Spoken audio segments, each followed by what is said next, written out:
What's up, guys? It's Graveyard. So there's a few things I want to say about the Tomb that just came out, the new Black Ops Zombies map. It is very interesting.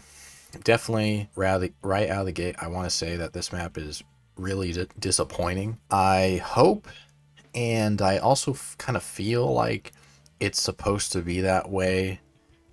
It's just kind of a filler map. It's sort of a bonus map, I think, anyways.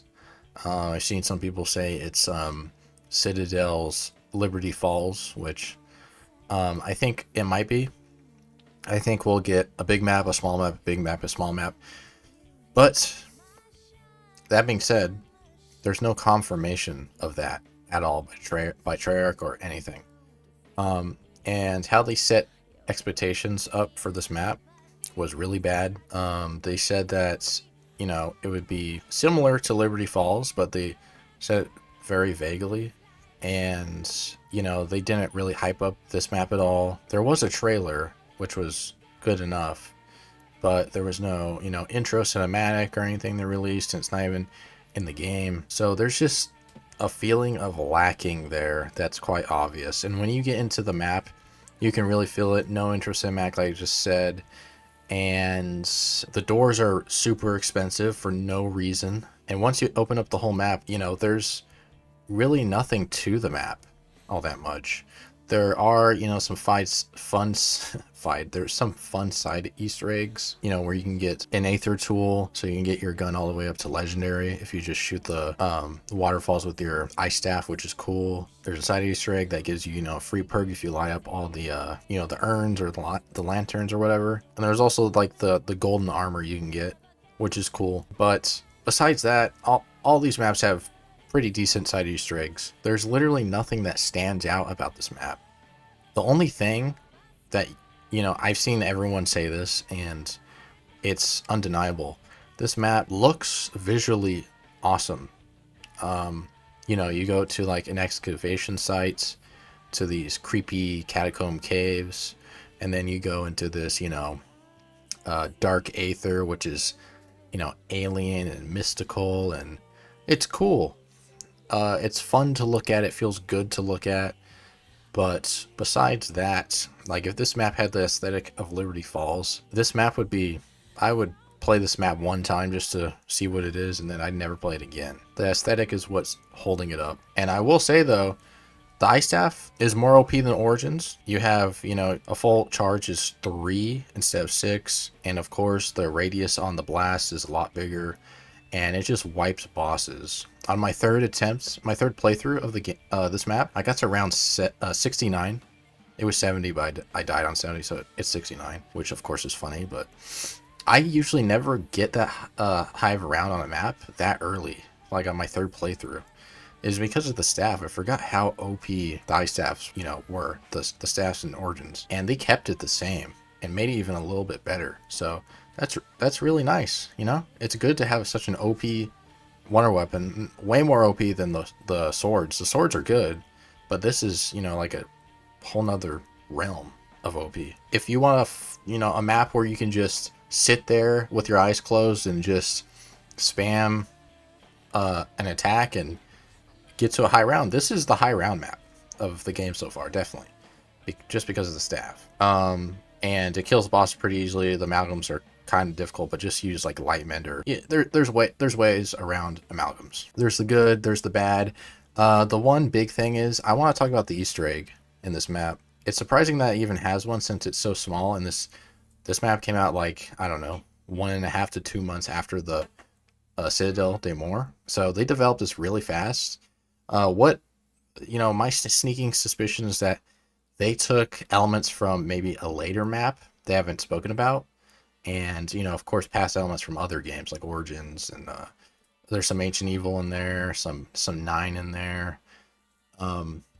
Because how do you develop this so fast and also have an Easter egg? It's just, I don't know. I don't really know how that works. But regardless, the Easter egg is just strange. It's super easy. It is brain dead easy. I'm usually not really that much of an Easter egg guy. Like, if I've done everything, I've gone high rounds multiple times, yeah, I'll do the Easter egg. But usually I just like to, get the wonder weapon and have fun. The Easter egg is just, it's like, it feels like it's 2 steps. You just get well, it's more than 2 steps. But you get the wonder weapon, which is super easy. It's just a series of lockdowns. Okay. You got count to 1 to 8, and then 1 to 10. Wow. So hard.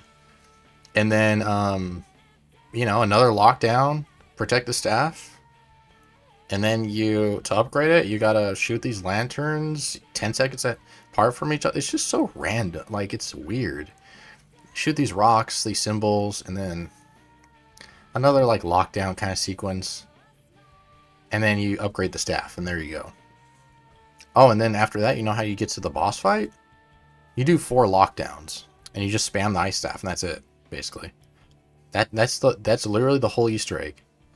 A series of lockdowns, spam the ice staff, then boss fight. That's how easy it is.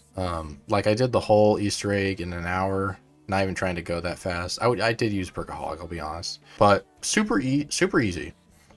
But then you get to the boss, and the first half of the boss is easy. You just spam ice staff like usual. But once you start spawning in the bosses that have the amulets in them, the Sentinel artifact in them, oh my gosh, it gets hard because they can 1 to 2 shot you. I think it's a 2-shot. They stun you when they hit you, and then you're basically screwed because it messes with your inputs on any other, gobblegums or anything else. If you're lucky, you could maybe get an Aether Shroud out, which I did. I highly recommend insta-kill because it works like normal on the bosses and stuff. So, yeah, that's great. Insta-kill will make this so much easier, and I think it's what saved me. And I was able to complete it, so it was good. And if you're not using gobblegums, though, this boss fight I can see it being hell on earth. So, but yeah, the Easter egg, it's just so weird. It's easy and then super hard. So this map overall, it doesn't have any real soul to it. There's no intro outro cutscene that gives any story beats or personality. The outro cutscene, I mean, there's an outro cutscene, but it's basically just exposition. Stuff that we kind of already assumed. It almost feels like they took fan theories and threw them together. And they have the whole origins music, from Black Ops 2, which is just, it feels nice, but it's like undeserved and has almost no connection. It's just all very, the one word I describe this map with is strange, and almost offsetting to a degree if you're a big zombies nerd like I kind of am. That's my thoughts on the Tomb. Generally, it's fun to play.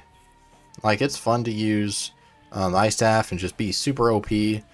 Oh, and I forgot, I have to really rant about this for 1 sec. How the quest works for the ice staff is that when you upgrade it, you have to have, if you're playing multiplayer, you have to have every player in the match come with you and be next to the orb while you kill the zombies. If any of them stray from the path just a little bit, you lose. It's over. And then you gotta repeat it over and over. It's so annoying.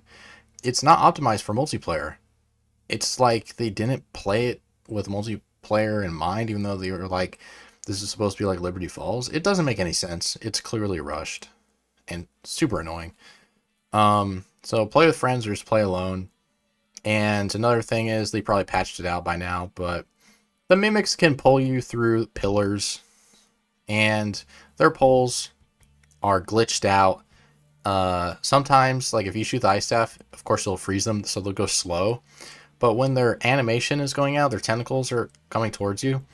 And if you're away from it, and then when their tentacles are still like retracting and they're in the air, if you go over towards it, it will still pull you into them and they'll attack you. It's so stupid. It's weird. It's like you see them go away, and then where they're hitting you is still there, if that makes any sense. So hopefully they fix that.